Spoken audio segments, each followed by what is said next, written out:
신명기 20장 1절에서 9절까지 말씀입니다.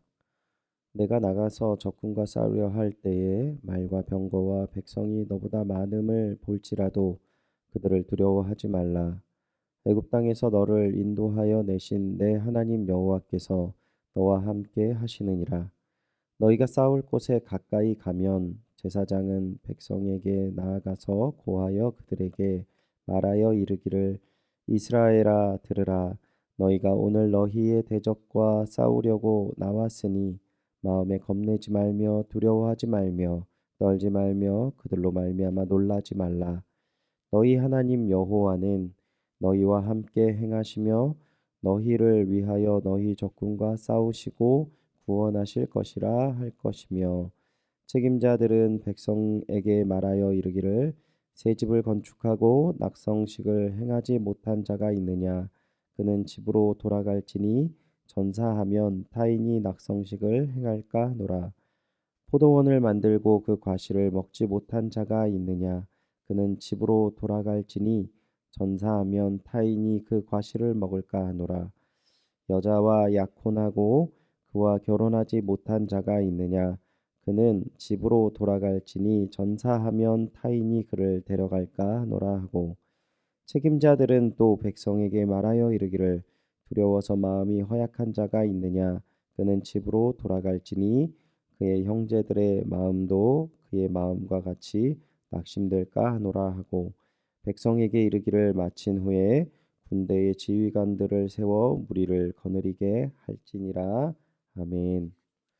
두려운 마음을 제거하라라는 제목으로 새벽 묵상 나누도록 하겠습니다. 오늘 본문은 이스라엘이 가나안에 정착한 이후에 주변의 국가들과 전쟁할 때 적용되는 율법을 담고 있습니다. 먼저 율법이 전쟁에 임하는 이스라엘에게 요구하는 가장 기본적인 것을 바로 하나님에 대한 믿음으로 이야기하고 있습니다. 어떤 믿음을 이야기하는 것일까요? 출애굽 사건에서 보여주셨던 하나님의 능력과 이스라엘이 나아갈 길에 주도적인 역할을 하신 분이 바로 하나님이라는 것에 대한 믿음을 이야기하는 것입니다. 즉 이스라엘은 자신의 군사의 능력이 아니라 그들과 함께 하시는 하나님의 능력이라는 것이죠. 그러므로 이 하나님이 이스라엘과 함께 하심으로 이스라엘 백성들은 두려워할 필요가 없다라는 것을 말씀하시는 것입니다. 본문 1절을 보시면요. 내가 나가서 적군과 싸우려 할 때에 말과 병거와 백성이 너보다 많음을 볼지라도 그들을 두려워하지 말라. 애굽 땅에서 너를 인도하여 내신 내 하나님 여호와께서 너와 함께 하시느니라. 아멘. 모세는 한 가지를 가정하고 있습니다. 적군과 싸우러 나아갈 때 적군에게 우리 편보다 적군이 말과 병거뿐만 아니라 숫자가 더 많을 때 그러한 상황을 가정하고 있는 것입니다. 특별히 말과 병거라는 표현은 당시에는 두려움을 나타내는 어려운 적의 대상을 나타내는 표현입니다. 그런 뿐만 아니라 말과 병거가 있는 것뿐만 아니라 적군의 숫자도 이스라엘과 비교할 수 없을 만큼 많을 때 그런 상황을 맞이한다 할지라도 이스라엘은 두려워하면 안 된다라는 것입니다. 본문에 사용하는 두려워하지 말라라는 표현을 한글 표현으로도 동일하지만 원어의 의미는 조금 다른 표현을 숨겨져 있는데요. 두려워하지 말라라는 것뿐만 아니라 두려워하지 말아야 할 이유가 전제되어 있는 표현입니다. 그러니까 이 표현을 사용할 때는 항상 여호와께서 자기 백성을 위하여 싸우시거나 함께 하심을 전제하는 표현입니다. 두려워하지 말라.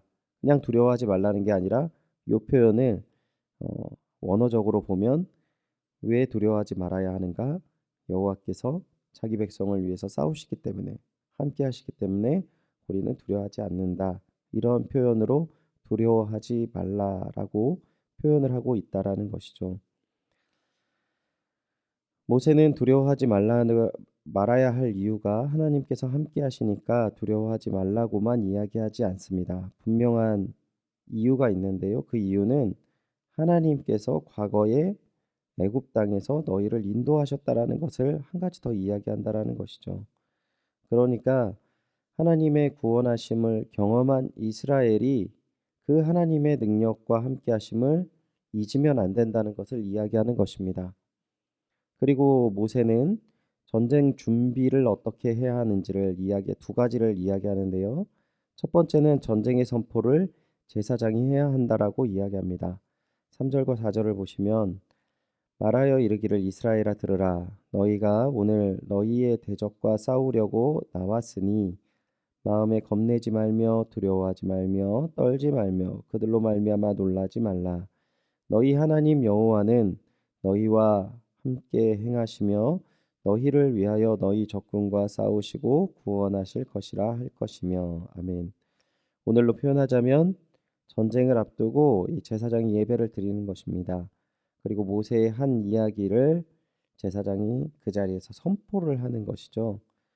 그리고 두 번째, 이 전쟁 준비를 하는 두 번째 이야기는 전쟁에 나와야 할 사람들을 이야기하는데 이스라엘 사람 중에 전쟁 징집 면제를 받는 네 가지 사례를 이야기를 합니다.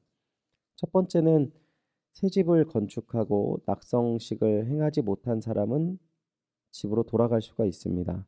다른 표현을 하면 준공하다, 낙성식을 거행하다, 봉헌하다라는 뜻으로 하나의 일종 예식을 행하는 것인데요. 번역을 조금 더 원어적인 의미로 번역을 하면 시작하다, 경험하다라는 뜻을 갖고 있습니다. 그러니까 새로 지은 집에서 살아보지 못한 사람을 두고 하는 말임을 알 수 있습니다. 그러한 사람은 전쟁에 참여하지 않고 면제를 받는다라는 이야기를 하는 것이죠. 두 번째 사람은 포도원은 만들어 놓고 아직 그 열매를 맛보지 못한 사람을 돌려보내야 한다라고 이야기합니다. 민수기 19장을 보시면 과실 나무를 심으면 처음 3년은 그 나무의 과실을 따서는 안 됩니다. 또 4년째가 되면 열매는 모두 하나님께 드려야 합니다. 그리고 비로소 5년이 되어야 그 과실을 먹을 수 있죠. 그러니까 포도원 과실을 포도원을 만들면 최소 5년 동안은 전쟁에 나가지 않아도 된다라는 뜻입니다. 세 번째 약혼을 했지만 아직 결혼을 하지 못한 사람도 집으로 돌려보내야 한다라는 것을 이야기합니다. 이스라엘의 결혼은 약혼을 하고 나서 남자가 가정을 이룰 정도의 집을 준비하고 직장을 준비하고 때가 되어서 남자의 아버지가 허락을 하면 약혼자를 데리고 오는 관습이 있었습니다. 그러니까 기한이 결정된 내용이 아닙니다.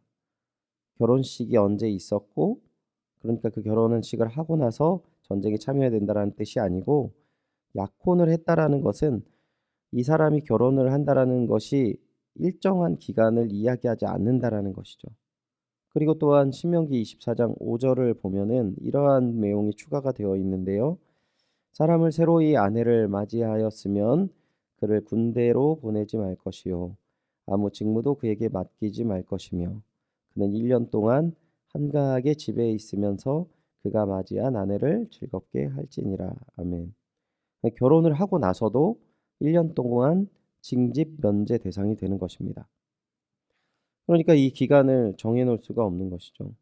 마지막으로 네 번째, 전쟁에 대해서 주체할 수 없는 두려움이 있으면 그 사람도 징집 면제의 대상이 된다라고 이야기하는 겁니다. 그러니까 전쟁을 준비하는 지도자 그리고 장교들이 전쟁을 힘있게 감당해야 하는 강한 군대를 만드는 것이 이들의 목적이 아닌 것이죠. 그냥 오직 그들의 목적은 하나님 앞에서 하나님이 행하신 그 일들을 기억하며 하나님에 대한 철저한 믿음을 갖고 있는 사람들을 뽑는 것이 그들의 역할인 것을 성경은 이야기한다는 것입니다. 결국 성경은 전쟁은 결코 이 사람들의 노력이나 얻어내는 준비나 성취가 아니라는 것을 분명하게 이야기하고 있는 것이죠. 명절에 가족이 모이면 어린 자녀들에게 용돈을 줍니다.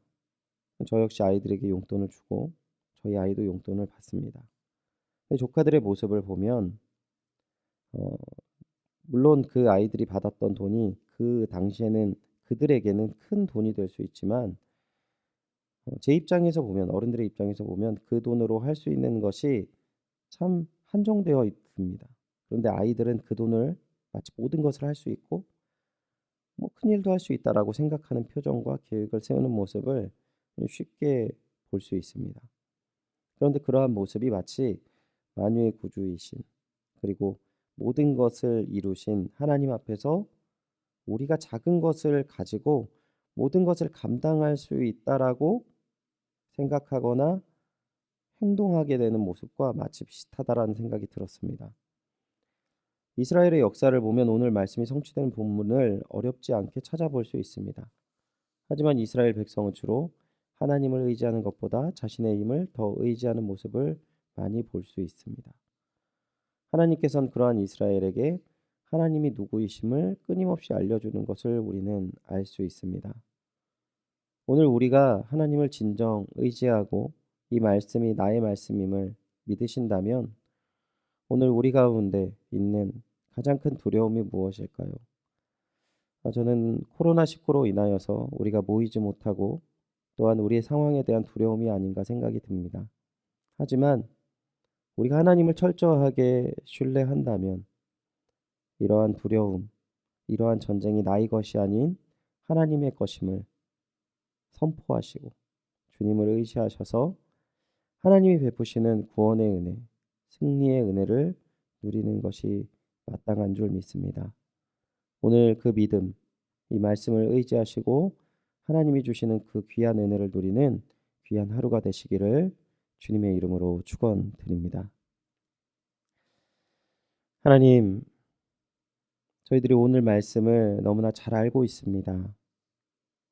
하지만 우리 삶 속에서 우리가 가지고 있는 작은 힘으로 모든 일들을 감당하려는 어리석음이 우리 안에 있음을 주님 앞에 고백드립니다. 주님 용서하여 주시고 오늘 이 말씀을 굳건하게 의지하여서 하나님의 승리하심과 하나님의 베푸시는 구원을 누리는 귀한 은혜와 사랑을 맛보게 하여 주시옵소서. 하나님 특별히 이 시간 간절히 기도드리고 원하는 것은 코로나19로 인하여서 저희들 모일 수가 없고 또한 경제적으로도 너무나도 힘들고 온 국민과 정말 만유의 모든 백성들이 신음하고 있는 가운데 있습니다. 주님, 우리가 의지해야 할 것은 새로운 신약이나 새로운 상황이 아니라 주님임을 더욱더 다시 한번 깨닫고 하나님을 의지하며 나아가게 하여 주시옵소서. 그리고 오늘 우리가 생각하고 있는 모든 두려움을 이기게 하여 주셔서 하나님의 큰 영광이 드러나는 우리 연희교회 그리고 우리 믿음의 백성들 될 수 있도록 주님께서 은혜와 사랑을 더하여 주시옵소서. 허락하시고 베푸실 그 귀한 은혜와 사랑에 감사드리며 이 모든 말씀 주 예수 그리스도의 이름으로 기도드리옵나이다. 아멘. 다 함께 기도하시길 원합니다. 오늘 말씀을 의지하시면서 주님을 의지하는 믿음 안에서 모든 두려움을 이기게 하여 주시옵소서 기도하시기 바랍니다. 그리고 담임 목사님 청빙을 위해서 기도하실 때 연희교회가 한 몸을 이루는 지체로서 머리 대신 예수님의 말씀과 뜻을 잘 전달할 수 있는 목회자를 모실 수 있도록 성도들의 영혼을 사랑하고 푸른 초장으로 인도하며 영혼의 생수를 마시며 성장시키시는 목회자를 모실 수 있도록 또한 이 모든 청빙의 과정이 사람의 생각과 방법이 아닌 오직 주님의 뜻과 방법으로 준비된 목회자를 모실 수 있도록 기도해 주시기 바랍니다. 코로나19의 조속적인 종식과 교회와 모든 성도들의 안전을 위해서 기도해 주시기 바랍니다. 선교사님을 위해서 오늘 기도하실 때 최종상 6명의 선교사님을 위해서 그 사역과 가정을 위해서 기도해 주시기 바랍니다. 그리고 오늘은 김은옥 집사님 암치료를 위한 모든 과정과 모든 상황이 은혜 가운데 잘 진행되고 계속 치료를 잘 받으실 수 있도록 우리 김은옥 집사님을 위해서 기도해 주시기 바랍니다. 코로나로 인한 어려운 상황 가운데서 수능시험 12월 3일에 준비하는 우리 입시생들을 위해서 잘 준비할 수 있도록 기도해 주시기 바랍니다. 명단으로는 강인우, 김나리, 김은지, 박재원, 이문영, 이재윤, 이지원, 전준원, 함동혁, 박종원 우리 모든 자녀를 위해서 여러분 함께 기도해 주시기 바랍니다. 우리 다 같이 기도 제목을 가지고 함께 기도하시겠습니다.